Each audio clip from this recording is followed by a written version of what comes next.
Alright, so today I'll be replacing the VVTi solenoid under here. What you may be experiencing causing you to want to replace this VVTi solenoid that you can see here. If you have a weird idling issue, sounds like the car's got some 272 cams or something similar, and it's idling funny, sounds really aggressive and strange.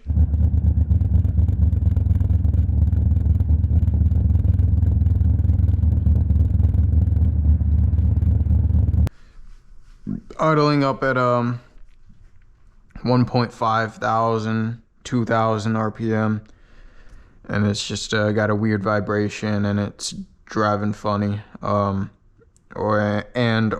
you're popping a VVTi code. Can't remember the code off the top of my head. And the things that can potentially be are the VVTi solenoid, the banjo line and screen that feed the solenoid, or technically speaking it could be the VVTi cam gear itself. And I'll be showing replacing the VVTi solenoid.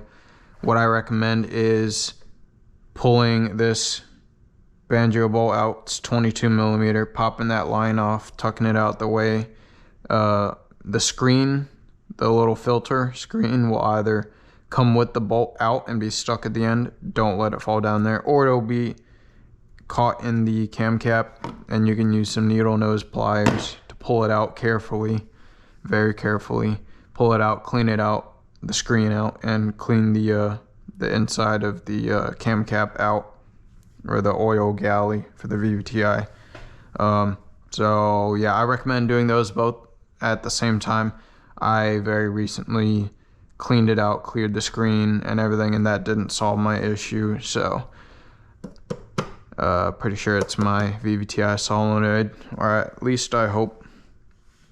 And yeah, so those are potential symptoms, and there should be other videos displaying those symptoms or explaining what the problem would be.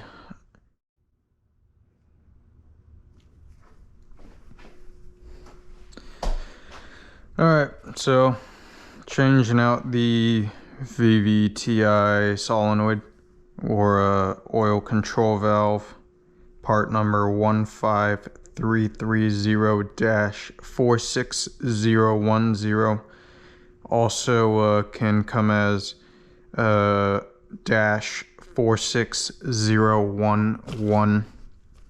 What you'll need is a H5. I don't know if you can see it here. H5 bit, hex bit, or whatever you call it. And a 10 millimeter socket or wrench. That's pretty much it.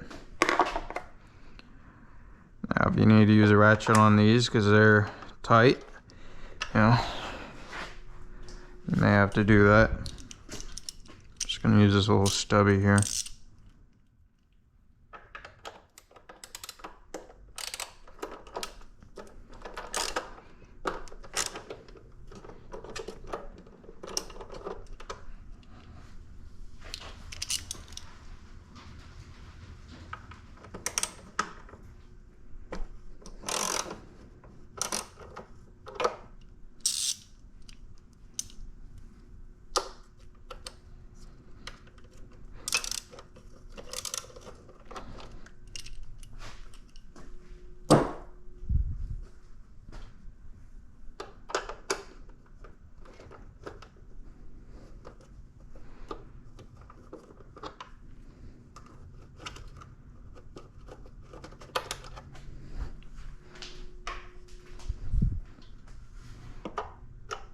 I'm trying my best not to block the light, but yeah, just the H5. You got 1, 2, 3, 4. I only have 3 out of the 4.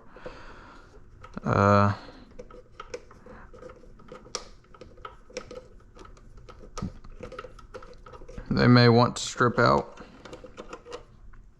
depending on how old they are and how well they've been treated.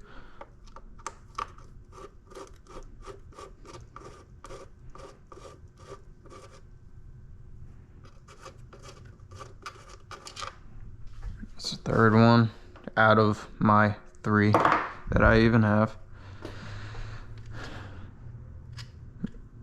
Technically, you don't need to take the oil cap off. Just pop that right on off. Take your 10mm socket or 10mm wrench. Pop that little connector off.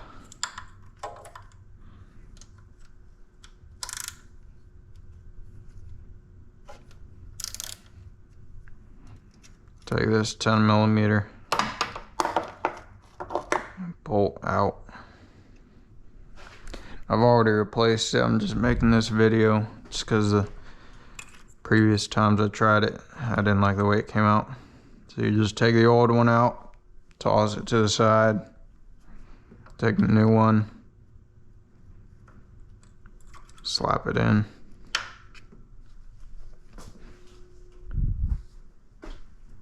And just the reverse. Just tighten that back down. Maybe go 15 foot-pounds, if even. I just go hand tight with a small wrench. And take those 3 bolts. And just slap it right back on.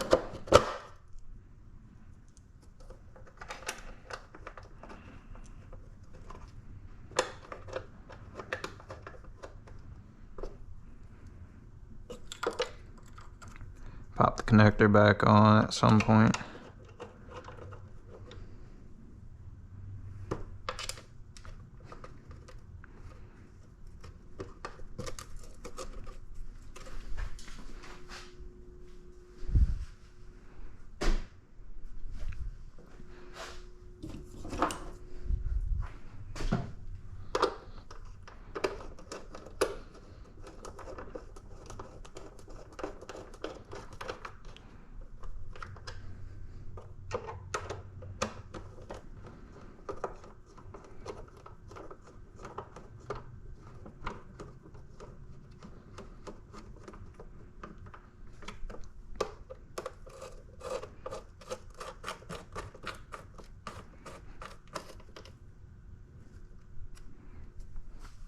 That's it.